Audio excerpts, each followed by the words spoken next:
loyal viewers and outstanding subscribers. It is your friend once again here at Games Wild Elf 26 channel. Games Wild Elf, all right? And also remember folks, press that like at the top of Games Wild Elf because that really matters to the algorithm. Once again, we're going to have a walk and rant, folks.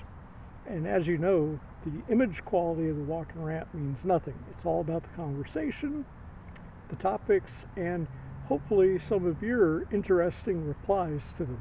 All right, folks. But yeah, we're here in Central Florida, Flagler, Florida. And here we go, folks. Let's get in the correct camera angle. All right, folks. Yeah, this walk and rant's going to cover a couple topics. One of the topics I'm trying to cover, recently I've been talking about Paramount, Skydance. Skydance is essentially the ones that have purchased Paramount, and that's a good thing. Like a lot of people breathed a sigh of relief. They found out that Skydance is not going to continue any more contracts with Kurtzman. So they can possibly start to do something quality related to Star Trek to hopefully, you know, regain the reputation of Star Trek once again, as it was really buried under all the woke garbage. And it's not my opinion against woke in general, but when they make woke the primary agenda of what's supposed to be an established franchise brand that already has a built-in audience, that's just not right, you know. A lot of companies that have franchises who have mistakenly allowed them to be led by woke project leaders have thoroughly regretted it recently. One of them was Disney, Lucas, which isn't really Lucas because George Lucas doesn't have anything to do with it, you know. They bought it from him outright. He even said what he thought of him later on. Yeah. And Kathy Kennedy, not only did she basically kind of ruin Star Wars, she even had a hand in ruining Harrison Ford's big return to the Indiana Jones franchise. I'm pretty certain when he signed on, he didn't realize all the script changes and how they were going to portray good old Indy. So, and how people were going to treat good old Indy in that film. So I'm certain he probably wants a do-over, but you know, Dial of Destiny came out and that's what we all ended up with, right? So but you know, kudos to Harrison Ford. At least he you know, he loves Indiana Jones. He's not thrilled about Han Solo, but he loves Indiana Jones, which is kind of ironic because he was a pilot in his real life, and then, you know, Han Solo is a pilot. He's a spaceship pilot, but still. Where Indiana Jones, I think it was Temple of Doom when the plane was empty, he didn't seem to know anything at all about airplanes except for fuel. So, and even in the first one, Raiders of the Lost Ark, he wasn't flying any planes. There was a guy that had a floatable pontoon plane with a big pet python in the back seat. I believe the name of that python was Reggie. And those of you familiar with the opening sequence of Raiders of the Lost Ark, you probably remember that hilarious cap to it when Harrison finally got in the plane and he says, "There's a snake in this plane." And he says, "Oh, that's just my pet Reggie." He says, "I hate snakes." He says, "Come on, show a little backbone." Oh,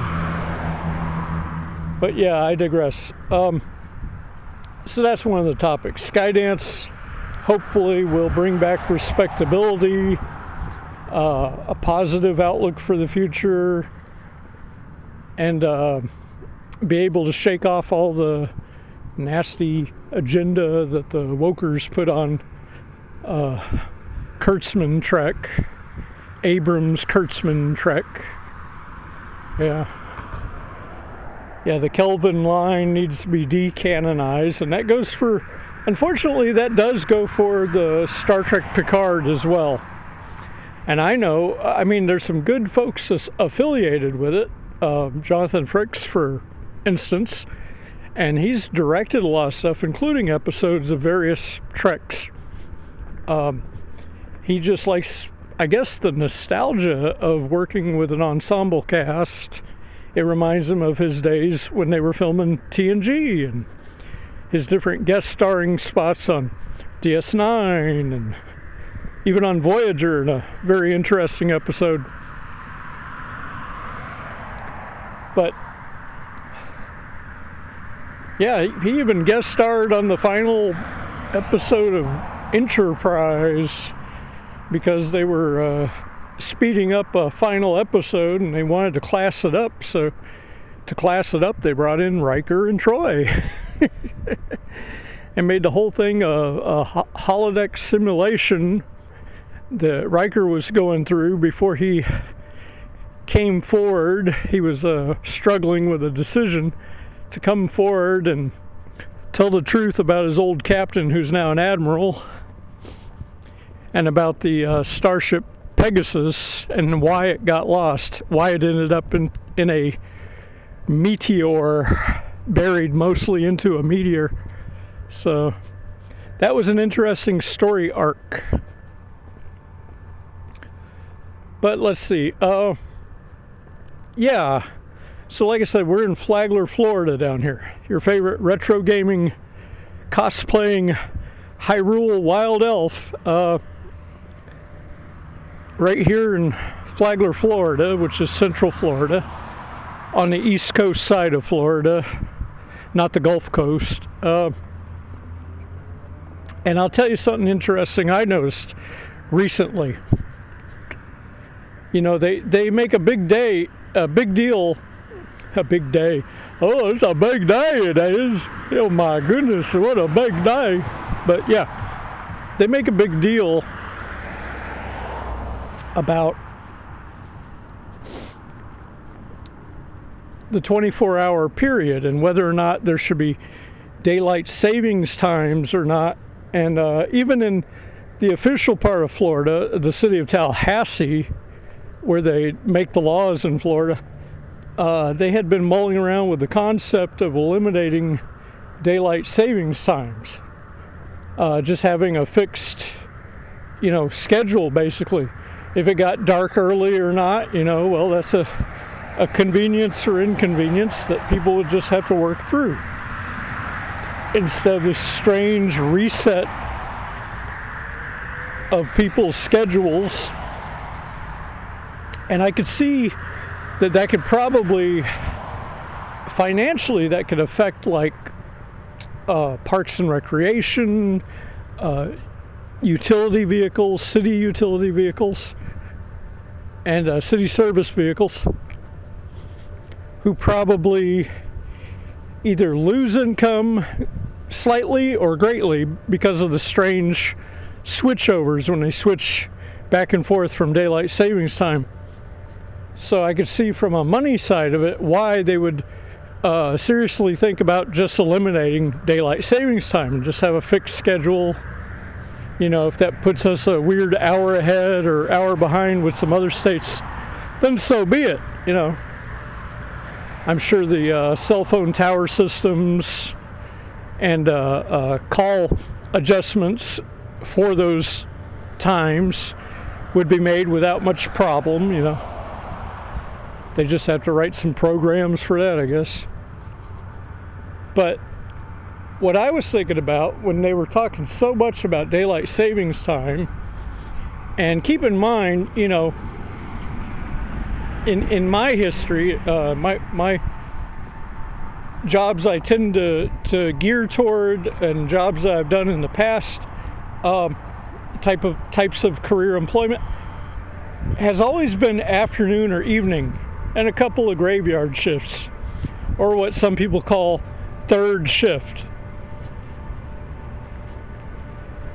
And somehow the more traditional 9-to-5ers tend to be like daytime jobs and stuff. And they make this big deal about having business hours only during sunlight, sunlight hours or whatever. And I'm sure there was some legitimacy or reasons for this, decades upon decades ago.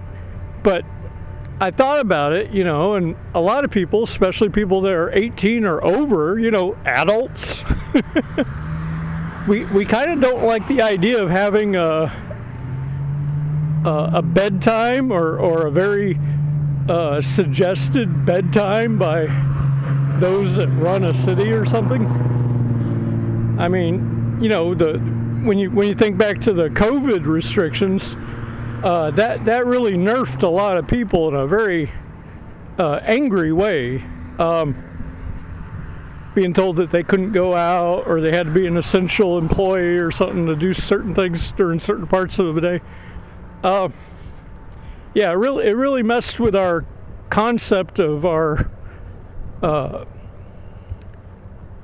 liberty, freedom.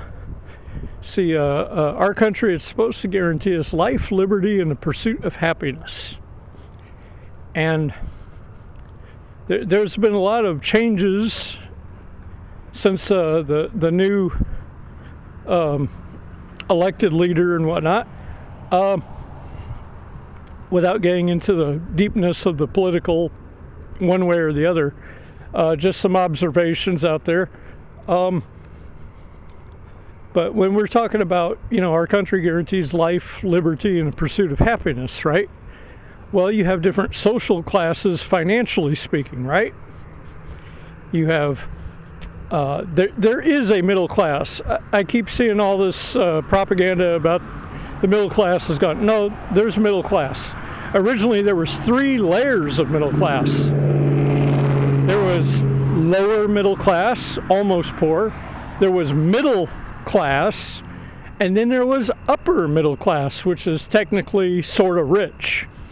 And then the percentage or percentile above that, which is rich, and then there's an uber rich beyond that, which is probably considered up there in the top 15% or 10%, whatever it is. And I think the billionaires, the multi-billionaires, are in like a top tier around 5% or something. But at the bottom of all that tier, you get below the lower middle class, you have poverty. People are poor. They're barely affording whatever roof they're renting, that sort of thing. And then what happens when they have like massive job layoffs or companies that just shut down suddenly, they got bought out, and the new owners decided to consolidate by basically closing that chapter down and just redistributing resources in order to strengthen their other financial endeavors. What that causes, you got mega poverty plus now lack of company that people probably worked at. That's going to cause like instant homeless. And that's something that they haven't really addressed, because that makes them uncomfortable. See, there are good sides to those that go beyond, and hey, how you doing? And whether they be slightly either conservative or liberal, or and there's different levels of liberal, obviously. And we're not talking about the extreme left or the extreme right, but we're talking about the basic principles.